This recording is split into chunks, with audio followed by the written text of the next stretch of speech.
E aí, gente, beleza? Sejam muito bem-vindos a mais uma crônica aqui no canal Crônicas de um Jovem Pregador. Meu nome é Nathan Nascimento e hoje eu tenho uma pergunta pra você.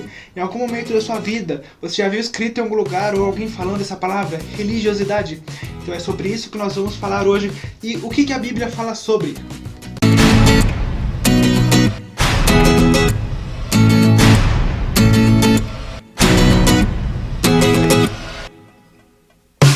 Bom, primeiramente, se você veio de qualquer referência externa do YouTube ou se você veio diretamente daqui mesmo, não saia sem se inscrever no canal e deixar aí o seu gostei, porque o seu feedback é muito importante e vai fazer toda a diferença pro projeto Crônicas de um Jovem Pregador continuar. Então, muito obrigado mesmo e vamos pro vídeo.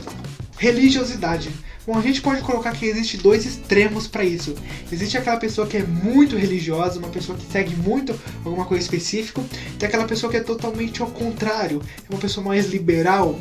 E os dois pontos, o engraçado é que eles dizem ser cristãos e nenhum deles reconhece que estão muito extremos, né? Estão muito sendo extremistas pro seu lado, quando na verdade eles deviam estar no centro seguindo a verdade. E é sobre isso que a gente vai falar hoje. Primeiramente, religiosidade, né? A pessoa que é muito religiosa, porque isso não é uma coisa necessariamente boa. Bom, a gente pode associar a religiosidade muito ao culturismo, né? A cultura do lugar em questão. Porque religiosidade não é nada mais, nada menos do que uma pessoa, né? Uma pessoa religiosa demais, religiosidade é um conjunto de regras de uma determinada placa de igreja, de uma determinada associação, que diz ser contrária, né? Falando que tudo que for contra essas regras, essas leis, é errado. No caso da religião, é pecado. E isso é muito normal, porque geralmente, né, de um país para outro existe muito uma cultura totalmente diferente. Aqui no Brasil, do Nordeste, Sul, Norte e Centro, já é muito diferente.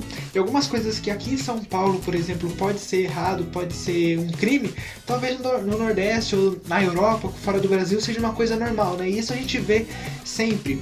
Eu acho que na religião isso é uma coisa ainda muito mais grande, porque eu acho que a culturismo de cada igreja está ali no seu núcleo, né? No seu salão, na sua placa ali, porque a igreja pode ser a mesma denominação, mas de uma cidade pode ser uma cultura de um jeito e na outra totalmente diferente. Uma pode aceitar umas coisas e na outra pode ser totalmente errada. E não necessariamente isso é uma coisa ruim. O que começa a complicar de verdade é quando você vê que aquelas coisas que estão acontecendo, aquelas muitas regras, aquelas muitas leis, não tem nada a ver com a Bíblia. Tá sendo muito, dá pra perceber que é uma coisa do homem, uma coisa que não faz muito sentido. Por exemplo, pode ser que em uma igreja seja totalmente obrigado a você usar gravata e terno nos cultos principais, enquanto outras igrejas falam que não, tá tranquilo, você pode usar uma roupa social ali ou algum outro tipo de roupa e tá tranquilo. Como que a gente vai falar que uma tá certa e outra tá errada? Em nenhum momento na Bíblia diz que é obrigatório usar gravata durante os cultos. Também não diz que é proibido usar a gravata. Então isso eu diria que é muita interpretação do homem. Outro ponto muito interessante sobre isso, né, essa questão de religiosidade de cada igreja, são as cores. Eu diria que existe muita superstição sobre isso, porque tem muitas igrejas que falam que tem que usar branco na igreja porque é o contrário disso, ou tem que usar cores claras porque é santidade e atrai Deus. E também diz que se você usar preto, totalmente errado. Preto, vermelho é de Satanás, se você gosta dessas cores, está errado. É porque existem muitas igrejas americanas e algumas até no Brasil que usam, né, a igreja toda preta, toda assim, ou pelo menos a plataforma toda preta, e ainda não é necessariamente eles estão contra Deus. Então o que eu posso dizer aqui é que religiosidade, uma pessoa muito religiosa, e tudo isso vai muito do ponto de vista e da cultura, né? Eu acho que o que não pode é exceder, ser muito extremista, falar, né? Porque uma das coisas mais do religioso demais é falar que tem que seguir determinadas regras para ir pro céu, e se não seguir, ela vai pro inferno. Né? Deus não pode agir na vida daquela pessoa porque aquela pessoa não segue os costumes certos, não segue muita coisa. E muitas vezes isso não faz o menor sentido, porque não está falando nada de ver com a Bíblia ou com Deus, é só o que ela acha, e isso é uma coisa muito prejudicial, porque acaba fazendo pessoas pegar raiva da igreja, porque fala, a igreja tem que seguir isso aí e tudo, e não, você vai seguir o que Deus colocar na sua vida. Bom, mas o que a Bíblia fala sobre isso, né? Tem uma passagem em Isaías que fala muito bem sobre religiosidade, como isso pode afetar muita coisa. Está escrito em Isaías, no capítulo 29, verso 13, que diz assim: porque o Senhor disse, pois que este povo se aproxima de mim, e com a boca e com os lábios me honram, mas o seu coração se afasta para longe de mim. e o seu temor para comigo consiste só em mandamentos de homens, em que foi instruído. Que diz uma coisa muito interessante, porque muitas vezes é realmente isso, aquela pessoa que é muito religiosa, se diz seguir muitas regras, se diz ser uma pessoa santa, porque faz certas coisas que outras pessoas não fazem, mas por dentro ela não é nada, ela não só segue ali, ela é muita coisa muito carnal, muito por fora, só pra provar que ela é crente de verdade, né, como digamos assim, muito cristã, quando na verdade não é nada. Esse é acho que o maior problema extremo da religiosidade, é a hipocrisia. Bom, nós vimos o primeiro ponto, né, a religiosidade, uma pessoa muito religiosa e como isso pode fazer mal. E agora também existe o outro ponto, a anti-religiosidade, que eu diria que faz mais mal ainda. Nesse momento eu vou mostrar um vídeo aí pra vocês, né, que eu vi na internet, no Facebook, que mostra muito bem isso, né, a pessoa antirreligiosa que acaba deturpando e influenciando muitas pessoas pro lado errado. Já quero dizer aqui que eu não tô falando mal dessa pessoa que vai aparecer no vídeo, né, uma pessoa famosa aí, mas o que ela tá falando não tem nada de acordo com a Bíblia. E isso é mostra muito bem um exemplo de uma pessoa não religiosa. Pai é santo e perfeito, eu nasci para ser santo e perfeito, vocês são santos, vocês são perfeitos, vocês podem estar talvez em pecado, nós podemos estar muitas vezes em pecado, mas não somos pecadores não. Vocês podem estar talvez em pecado, nós podemos estar muitas vezes em pecado, mas não somos pecadores não. E essa é uma verdade que muitas vezes a religião encobre de você. A religião diz que você nasceu no pecado, então você é um pecador. Eu nasci no pecado, mas eu não sou pecadora, você também não. Eu nasci no pecado, mas eu não sou pecadora, você também não. Eu nasci no pecado, mas eu não sou pecadora, você também não.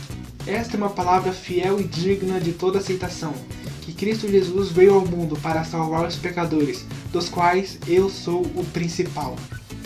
1 Timóteo 1,15. Eu acho que esse vídeo explica muito bem por si só, né, essa questão acerca da pessoa antirreligiosa.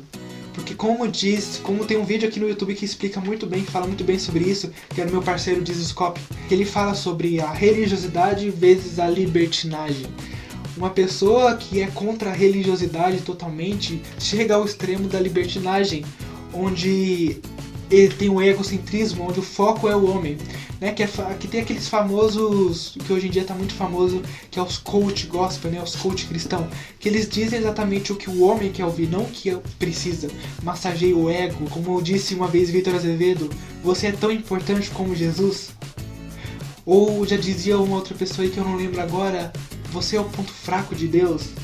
Não, o homem não tem que ser o centro das coisas, não tem que ser egocentrismo, tem que ser teocentrismo. Nós temos que colocar Deus, Jesus no centro das coisas e não o que nós temos, porque Deus, ele é bom, mas Deus é justo. Uma coisa que uma pessoa da libertinagem, né, uma pessoa anti-religiosidade fala muito, é que você não precisa mudar, né? Deus te ama e Deus dá graça e você vai ser salvo, mesmo vestindo o que você quer, sendo o que você quer, falando o que você quer, convivendo com as pessoas, muitas vezes bebendo, falando palavreados errados, cantando muitas músicas erradas, mesmo assim você vai ser salvo, porque Deus, ele fala assim, Deus, pode ir lá, mas não muda a pessoa não.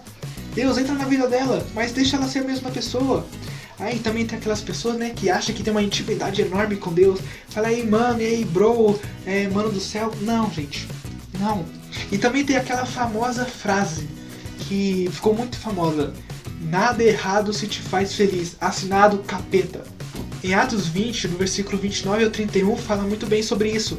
Diz bem assim, ó: porque eu sei isto, que depois da minha partida entrarão no meio de vós lobos cruéis que não perdoarão o rebanho, que dentre vós mesmos se levantarão homens que falarão coisas perversas para atraírem os discípulos após si. Uma das coisas que mais as pessoas anti-religiosidade fala é que tem que atrair, né, fala coisas para atrair o homem, né, coisas que agradam o homem e não agradam a Deus, coisas que falam você pode, você consegue, independente do que você faça.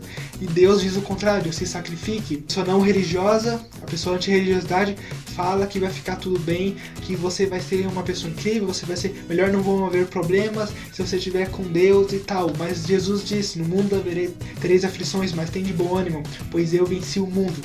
Então como que a gente pode ter certeza do que a gente tem que fazer ou não?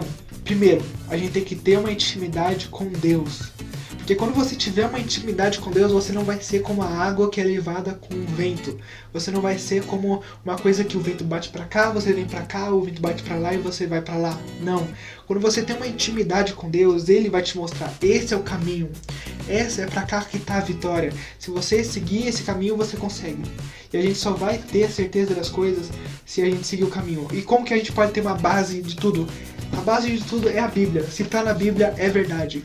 Então, se a Bíblia diz que você é um pecador que precisa de redenção, é o que você tem que fazer. Se a Bíblia diz em Atos 2,38 que você precisa ser batizado no nome de Jesus para perder os pecados e recebermos o dom do Espírito Santo, então é o que você tem que fazer. E se você tá vendo uma coisa que é totalmente contra a Bíblia, então não é uma coisa certa. Muito mais importante, você tem que saber o que você está ouvindo, né? As pessoas que estão te influenciando. Porque hoje em dia uma coisa muito fácil é uma pessoa te influenciar pro caminho errado, né?